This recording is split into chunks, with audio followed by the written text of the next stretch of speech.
예, 요즘에 계속 우리 촬영하고 신방을 하고 있습니다. 3월 한 달 동안 신방을 하는데 참 좋습니다. 어, 지난주 수요일에 서옥조 집사님 가정에 신방을 했는데 10시로 약속을 했습니다. 9시 15분쯤 되니까 전화가 왔어요.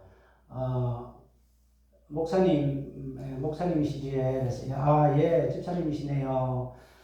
목사님 오늘 오실 거지에? 이러더라고요. 예, 갑니다. 근데 10시인데요 이렇게 하니까 그냥 해봤습니다 이렇게 했어요. 근데 제가 그냥 해봤습니다 그 말을 듣고 전화를 끊고 펑펑 울었습니다. 그냥 해봤습니다가 무슨 뜻이겠습니까? 저는 기다리고 있습니다 이렇게 받아들였습니다. 10시인 줄 다 아는데 그냥 9시 15분에 해보고 싶은 거예요. 꼭 오실 거지요. 기다리고 있습니다.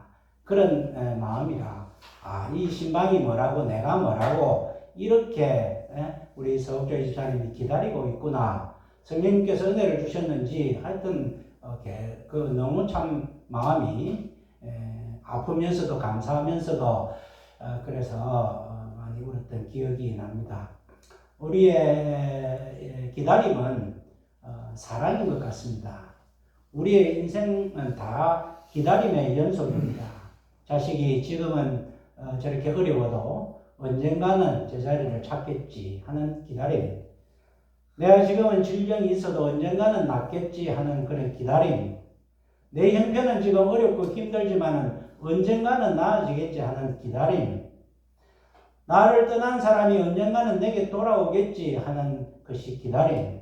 우리의 인생은 기다림의 연속이고 그 기다림은 그 속에 사랑이 들어있고 소망이 들어있고 또 감사가 들어있다 그렇게 생각을 합니다. 현대 사회의 특징은 속도입니다. 스피드입니다. 빠른 것이 의미가 있고 빠른 것이 돈이 되는 그런 시대입니다. 1980년도에 엘빈 토플러라는 세계 학자가 그 당시에 그런 예언을 했습니다. 앞으로의 세상은 강한 자와 약한 자로 나누어지는 것이 아니라 빠른 자와 느린 자로 나누어질 것이다. 빠른 자는 살아남고 느린 자는 도태될 것이다. 그런 이야기를 한 적이 있습니다. 오늘날 우리 사회가 얼마나 빠릅니까? 또 이 사회의 흐름에 우리나라 사람들은 빨리빨리 문화라서 잘 적응해갖고 이 세계의 조그만 나라가 그래도 선진국으로 살아가고 있는 것은 이 빠른 가치관 때문이다. 그렇게도 생각을 합니다. 외국 사람들이 우리나라에 와서 제일 놀라는 게 곳곳에 다 와이파이가 있고 또 인터넷 속도가 너무 빠르다 하는 것에 다 놀란다고 합니다. 그리고 우리나라 사람들은 커피 자판기 딱 누르고 난 다음에 저부터도 그랬는데 손을 집어넣어가 컵을 딱 잡고 있습니다. 얼마나 성격이 급한지 이 빨리빨리가 우리가 살아가는데 발전을 하고 도움이 되는 것 같습니다만은 그러나 가만히 보면 하나님의 자연 질서의 법칙은 또 하나님의 법칙은 바로 천천히 기다림이다 하는 것을 우리가 생각할 수 있습니다. 아멘. 우리 성경의 맨 마지막은 요한계시록 22장 20절입니다. 마지막에 보면 모든 성경을 다 말씀하고 난 다음에 예수님께서 내가 진실로 속히 오리라 하시거늘 아멘 주 예수여 오시옵소서 이것으로 성경은 끝이 납니다. 아멘 주 예수여 오시옵소서가 무슨 말입니까? 주님 오십시오. 우리가 기다리고 있습니다. 하는 그러한 고백이 우리의 신앙의 완성의 고백이고 하나님이 듣고 싶어 하시는 고백이고 이것이 오실 거지에 그냥 해봤습니다 하는 고백이 바로 주 예수여 아멘 주 예수여 오시옵소서 하는 그런 고백임을 우리가 깨닫고 이 기다림에 대한 말씀을 함께 나누어 보고자 합니다. 우리 성경이 구약과 신약으로 나눕니다. 약속입니다. 주님께서 오실 메시아에 대한 약속이 구약이고 다시 오실 예수님에 대한 이야기가 신약입니다. 약속은 기다림을 전제하고 있습니다. 하나님의 말씀이 약속인데 그것은 기다림으로 받는 사람들에게 주신 약속이다 하는 것을 우리가 깨닫습니다. 그리고 구약의 창세기의 전체 내용도 보면 하나님의 약속이요. 창세기가 시작되면서 인류가 타락하고 난 다음에 하나님께서는 곧바로 여자의 후손을 통하여 너희를 구원하겠다는 약속을 주셨습니다. 하나님의 일방적으로 우리에게 주시는 덕만 있는 약속을 우리가 언약이라고 하는데 하나님께서는 우리에게 예수 그리스도를 통하여 여자의 후손을 통하여 구원해 주실 거라는 그러한 약속을 주시고 난 다음에 계속해서 하나님께서는 이 백성들에게 우리에게 약속을 주시는 것이 성경의 내용입니다. 창세기의 내용에 보면 내 족장 이야기가 나옵니다.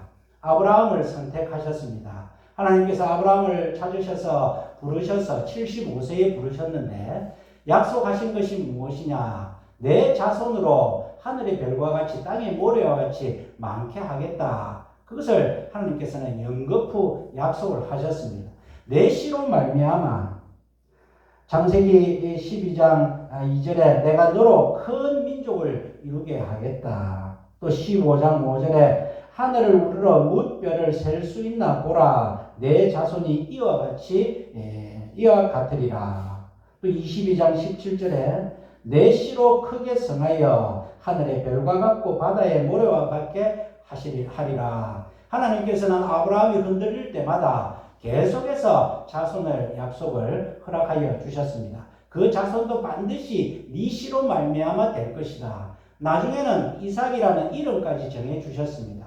그런데 아브라함의 삶을 보면 어떻습니까? 하나님께서 약속을 해 주셨지만 그래서 흉년이 들어도 이 땅을 떠나지 말라고 했지만 아브라함은 자기 생각에 애굽에 가면 먹고 살 길이 있겠다. 내가 애굽에 가서 조심하면 되지 뭐. 그런 마음으로 하나님께서 그 땅을 떠나지 말라고 했는데 그 땅을 떠나버렸습니다. 아브라함의 불순종으로 하나님의 약속이 끊어질 수도 있음에도 불구하고 아브라함은 그 땅을 떠났습니다. 애굽에 가서 어떻게 했습니까? 자기 부인을 누이라 그렇게 속였습니다. 그러면 사람들이 건드리지 않겠지 생각했는데 웬걸 누이라 하니까 더 바로왕이 아내를 삼겠다 해서 데리고 갑니다. 그때뿐만 아니라 그랄에서도 똑같은 실수를 범합니다. 그랄 아비멜렉에게 이 사람이 누구냐? 제 누이입니다. 그랬더니 이 아비멜렉이 자기 아내로 삼는다고 데리고 갑니다. 하나님께서 도와주시지 아니하시면 하나님께서 아브라함을 통하여 큰 민족을 이루시겠다. 믿음의 민족을 이루시겠다 하는 그러한 약속이 실현되지 못할 뻔하였던 것이 바로 아브라함의 삶입니다. 하나님은 우리에게 약속하셨지만은 우리 구약의 믿음의 선배들조차도 처음에는 계속해서 내 생각으로 하나님의 뜻을 불순종하는 그러한 모습이 있습니다. 이삭도 마찬가지입니다. 이삭도 아버지와 마찬가지로 그랄에 가서 자기 아내를 누이라 속여서 똑같은 봉변을 당하는데 하나님께서는 물론 그 불순종을 잘못했지만 아브라함에게도 그것을 계기로 복을 주시고 이삭에게도 그것을 계기로 복을 주신 것은 하나님의 언약을 반드시 이행하시기 위한 것이었음을 우리가 깨닫게 됩니다. 야곱도 어떻습니까? 야곱도 바로왕 앞에서 내 130년의 삶이 나그네와 같은 삶을 살았습니다. 험악한 세월을 살았습니다. 그렇게 고백을 합니다. 하나님께서 야곱에게 복을 약속하셨음에도 불구하고 야곱은 악착같이 자기 힘으로 자기 꾀로 살아가는 그러한 삶을 130년 동안 했다는 그러한 고백을 합니다. 하나님께서 믿음의 조상 아브라함과 이삭과 야곱을 선택하셨음에도 불구하고 이 조상들이 불순종한 그런 많은 모습들이 있습니다. 창세기가 마무리 되면서 이제 요셉 이야기가 나옵니다. 요셉이 창세기 50장 24절에 요셉이 유언을 남기는 것으로 창세기는 마무리가 되는데요. 어떻게 남기느냐? 나는 죽으나 하나님이 너희를 권고하시고 너희를 이 땅에서 인도하여 내사 아브라함과 이삭과 야곱에게 맹세하신 땅에 이르게 하시리니 너희는 여기서 내 해골을 메고 올라가겠다 하라. 이제 요셉에서 족장의 삶이 마무리되면서 어떤 고백을 하느냐? 하나님께서 우리 조상 아브라함과 이삭과 야곱에게 주신 그 약속의 땅을 반드시 우리에게 주실 것이다 하는 그 약속에 대한 믿음.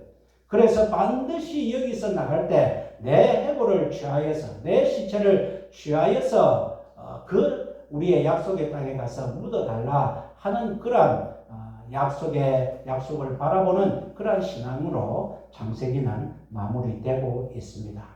하나님의 약속은 반드시 성취됩니다. 그런데 우리가 알아야 할 것은 저절로 성취되는 것은 아니다 하는 것을 알아야 됩니다. 하나님의 약속은 하나님의 시간과 하나님의 때에 이루어지는 것이기 때문에 우리의 시간으로 우리의 경험으로 그것을 저울질하고 그래서 이루어지지 않는다고 원망하고 하나님을 떠나고 배신하고 하는 것이 아니라 하나님의 약속은 하나님의 때에 반드시 이루어진다는 그런 믿음을 가질 때에 하나님은 그 약속의 성취를 맛볼 수 있도록 하시는 것이 바로 하나님의 약속의 의미다 하는 것을 우리가 깨달을 수 있습니다. 그렇다면 우리가 하나님 주신 이 변함없는 반드시 이루시는 약속을 어떻게 하면서 기다려야 되는가? 오늘 본문 말씀에 함께 살펴보기를 원합니다. 7절 말씀에 형제들아 주의 강림하시기까지 길이 참으라. 보라 농부가 땅에서 나는 귀한 열매를 바라고 길이 참아 이른 비와 늦은 비를 기다리나니. 첫 번째 우리가 어떻게 기다려야 되느냐? 인내하며 기다려라 하는 말씀입니다. 주의 강림하시기까지 주님이 언젠가 오신다. 그러니까 우리가 참고 기다려라. 인내하며 기다리라. 농부가 땅에서 열매를 맺을 때의 모습을 봐라. 씨를 뿌리고 1년을 기다리지 않느냐. 그래서 그 농부는 그 결실을 바라보고 기다리는 것처럼 우리의 삶도 주님이 언젠가 오시고 주님이 언젠가 우리의 삶을 회복시켜 주시고 주님이 언젠가 모든 내 마음의 소원을 이루어 주시고 주님이 나보다 더 나를 낫게 여기시는 그 뜻을 우리에게 전해 주실 날이 오실 것이다 하는 그러한 믿음을 가지고 인내하면서 기다려야 되겠다는 것입니다. 나무 한 그루가 자라는데도 50년, 100년이 걸립니다. 아이가 생명이 태어나는데도 어머니 뱃속에서 10달을 기다려야 태어납니다. 그 아이가 태어나서 제대로 자립을 하기 위해서는 20년이라는 세월이 걸리는데 그것을 기다려야 그 결실을 보지 기다리지 않으면 결실을 보지 못하는 것입니다. 갈라디아서 6장 9절에 우리가 선을 행하되 낙심하지 말지니 피곤하지 아니하면 때가 이름에 거두리라. 우리가 하나님의 약속을 기다려야 되는데 어떻게 기다려야 되느냐? 인내하며 기다려야 된다. 참고 기다려야 된다는 것입니다. 사람들이 참지 못해서 포기를 합니다. 포기하는 그 순간 모든 것은 정지됩니다. 결코 이룰 수 없는 것이 포기다는 것입니다. 포기를 하지 않는다는 것이 무엇입니까? 참고 기다린다는 것입니다. 오늘 7절 말씀에 길이 참으라 하는 말씀입니다. 바람과 함께 사라지다라는 우리가 영화가 옛날 유명한 영화가 있습니다. 아카데미상 10개를 받는 아주 유명한 영화인데요. 그게 소설로도 미국의 노벨 문학상이라 하는 그런 플리처상까지 받은 그 소설인데 그 소설이 만들어지기까지 그 소설을 지은 사람이 마가렛 미첼이라는 여자 기자입니다. 이분이 어떤 사고로 다리가 절단되어서 10년 동안 이제 병상에 있으면서 그 10년 동안 이 작품을 적었다고 합니다. 그리고 3년 동안 그 불편한 몸을 이끌고 신문사, 출판사를 찾아갔는데 13군데에서나 다 거절을 당했다고 합니다. 그래도 포기하지 않고 끝까지 해서 14번째에 어떤 곳에서 자기의 작품을 받아주고 그것이 유명하게 되어서 그와 같이 성공을 했다 하는 이야기가 있습니다. 그 딸이 없는 그 여자의 몸으로 그 당시에 1900년 초반에 살아가기가 얼마나 힘이 들겠습니까? 10년 동안에 안 움직이고 글만 적으면 생활이 어떻게 되겠습니까? 그러나 그 오랜 세월을 참고 기다리고 꿈을 바라보고 살았기 때문에 그 여인은 그와 같은 좋은 결과를 맛볼 수 있다는 것입니다. 벌이 꿀을 한 숟가락, 우리 양으로 한 숟가락 정도 모으는데 꽃과 집 사이를 4,200번을 왔다 갔다 해야 된다고 합니다. 그만큼 우리가 볼 때는 아무것도 아니라도 그 꿀벌 하나가 꿀을 만드는데도 열심히 4,200번을 왔다 갔다 해야 되는데 이것이 자연의 법칙이고 하나님의 법칙이다 하는 것입니다. 우리가 뭔가 전문가가 되기 위해서는 그 일에 10,000시간을 투자를 해야 된다고 합니다. 10,000시간이면 약 한 10년 정도 되는데 우리가 어떤 일에 전문가라는 이야기를 들으면 한 10년은 투자해야 되는데 1, 2년이나 바짝 해갖고는 되지 않는 것. 우리의 삶의 법칙도 기다려야 되는데 하나님의 법칙도 기다림이라 하는 법칙이 있다 하는 것입니다. 그렇기 때문에 우리는 하나님께서 우리를 회복시켜 주시고 다시 오시고 모든 것을 기쁘게 해 주시는데 어떻게 기다려야 되느냐? 인내하며 기다려야 되겠다는 것입니다. 우리의 삶에 답답한 일들이 얼마나 많습니까? 그 일을 하나님께서는 반드시 이루어 주실 것인데 첫 번째로는 인내하며 기다리라는 것입니다. 왜 인내하며 기다리느냐? 약속의 동기가 사랑임을 알기 때문입니다. 사랑의 마음을 알기에 사람들은 기다릴 수 있습니다. 주님이 우리에게 약속하신 것은 언약입니다. 하나님에게는 이득이 되는 것이 하나도 없습니다. 하나님은 아들을 죽입니다. 하나님은 끝까지 다 내어주십니다. 아낌없이 주시면서 하나님이 덕이 되는 것은 아무것도 없는 그 언약을 우리에게 주신 것은 바로 그 약속의 동기가 사랑이기 때문에 우리가 그 사랑을 알기 때문에 우리는 기다릴 수 있다는 것입니다. 사람과의 관계에서도 우리가 그 사랑을 확인한다면 기다릴 수 있는 것입니다. 오늘 우리가 기다리는데 첫 번째로는 인내하며 기다리자. 지금 당장 뭔가 되지 않는 것 같아도 우리가 끝까지 참으면서 인내하면서 기다려야 될 것입니다. 두 번째로 어떻게 기다려야 되느냐? 9절 말씀해 보니까 형제들아 서로 원망하지 말라. 그리하여야 심판을 면하리라. 원망을 왜 합니까? 별로 바랄 것이 없기 때문에 원망을 합니다. 부부 사이에도 그래도 기대할 것이 있으면 원망하지 않고 참고 살아갑니다만 더 이상 기대할 것이 없으면 갈라서고 원망합니다. 원망하지 말라는 것은 우리가 기다리되 기대하며 기다리라 그런 말씀입니다. 그러면서 11절에 욥의 인내를 너희가 들었고 주께서 주신 결말을 너희가 보았거니와. 욥이 사단의 시험으로 말미암아 자녀들도 잃고 재산도 잃고 집도 무너지고 또 자기 몸에 병도 생기고 친구들도 다 떠나고 아무것도 남음이 없는 상태에서 하나님을 바라보고 그렇게 그 인내를 가지고 견뎠더니 하나님께서 그 모든 것을 다 회복시켜 주시는데 2배로 다 회복시켜 주신 그 결말을 너희가 보았지 않느냐, 들었지 않느냐. 하나님은 가장 자비하시고 긍휼히 여기시는 자시다. 욥의 결말을 보았다면 너희가 기대하는 마음으로 기다리라 하는 말씀입니다. 히브리서 6장 14절에 가라사대 내가 반드시 너를 복주고 복주며 너를 번성케 하고 번성케 하리라 하셨더니 저가 이같이 오래 참아 약속을 받았느니라. 아브라함 이야기.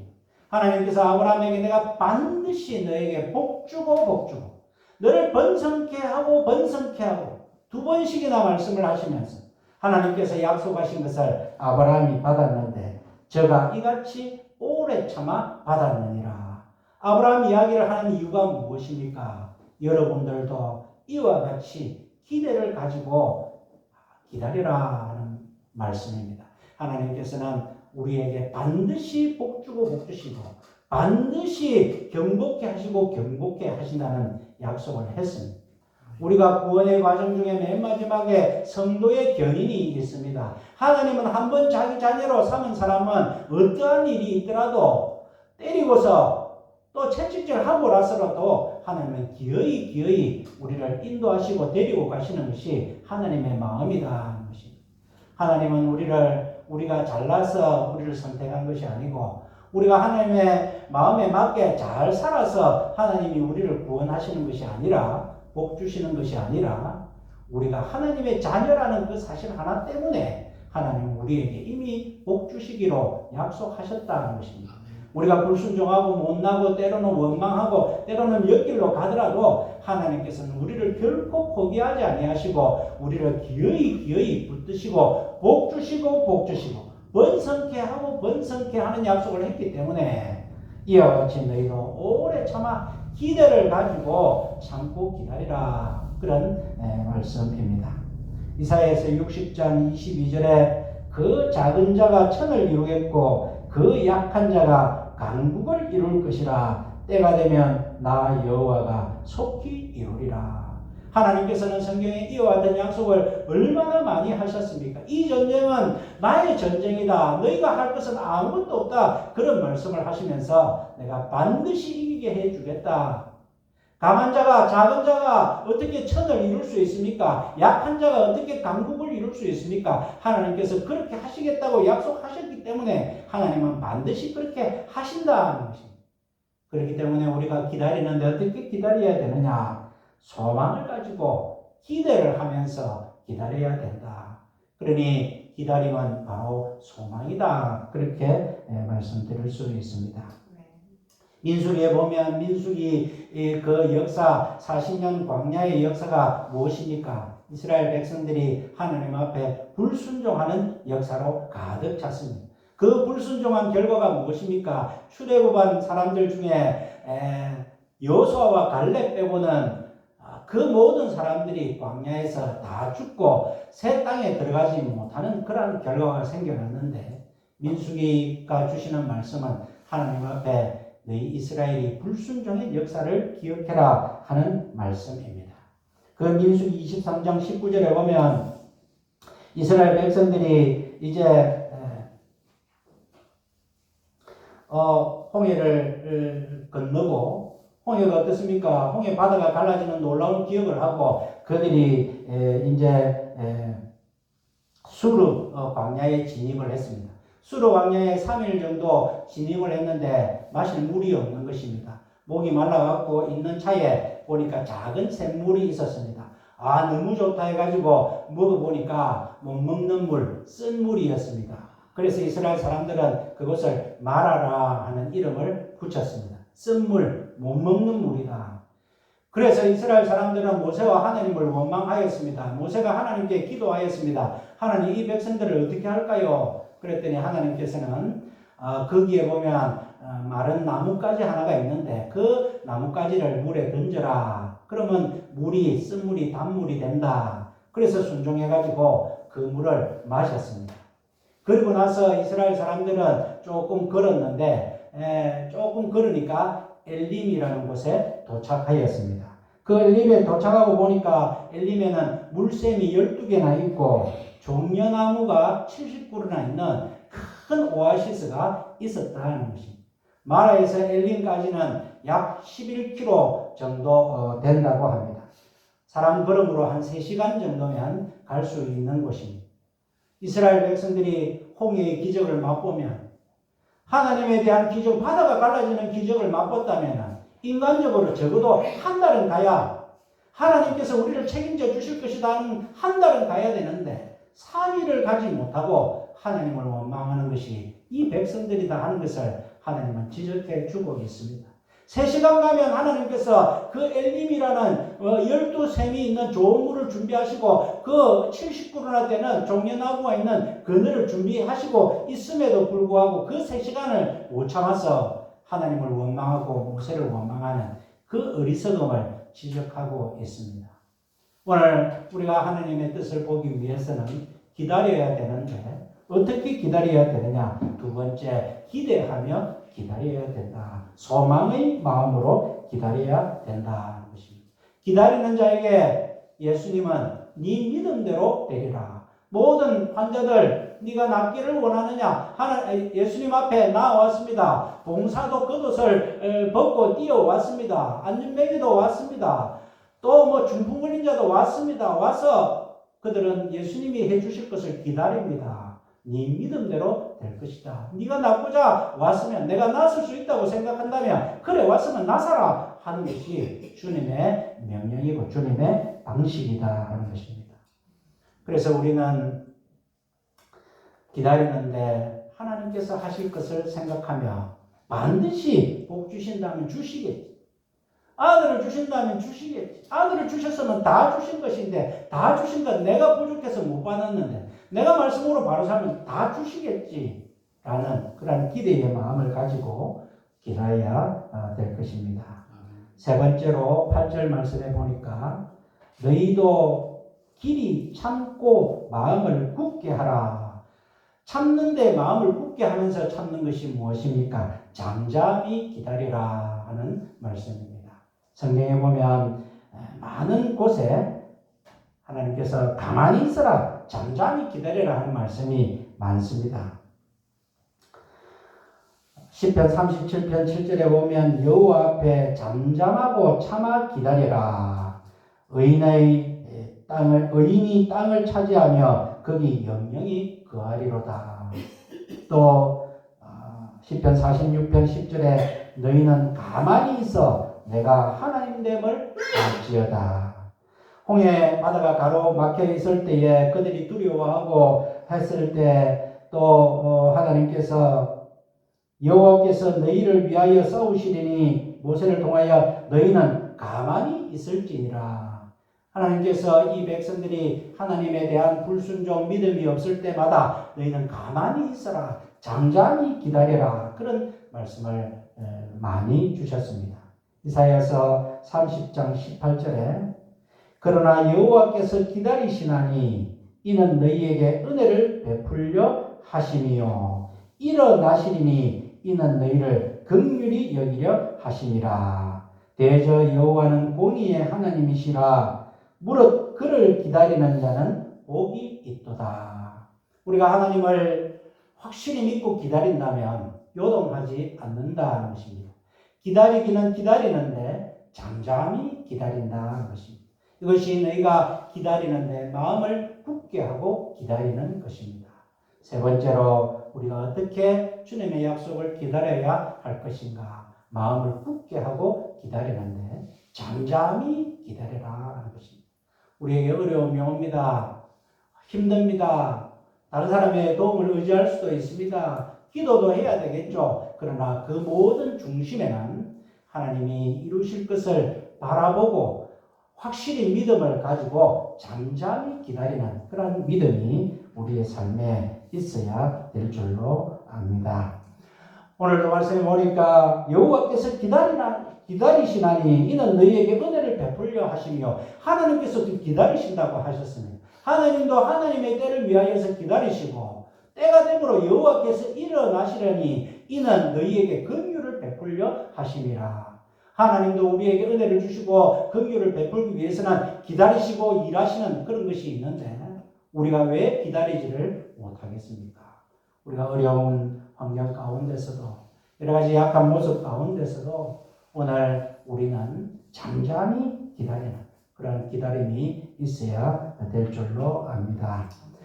말씀을 마무리하겠습니다. 나의 영혼아, 시편 62편 5절에 다윗의 고백입니다. 나의 영혼아 잠잠히 하나님만 바라라. 대저 나의 소망이 저로조차 나는도다.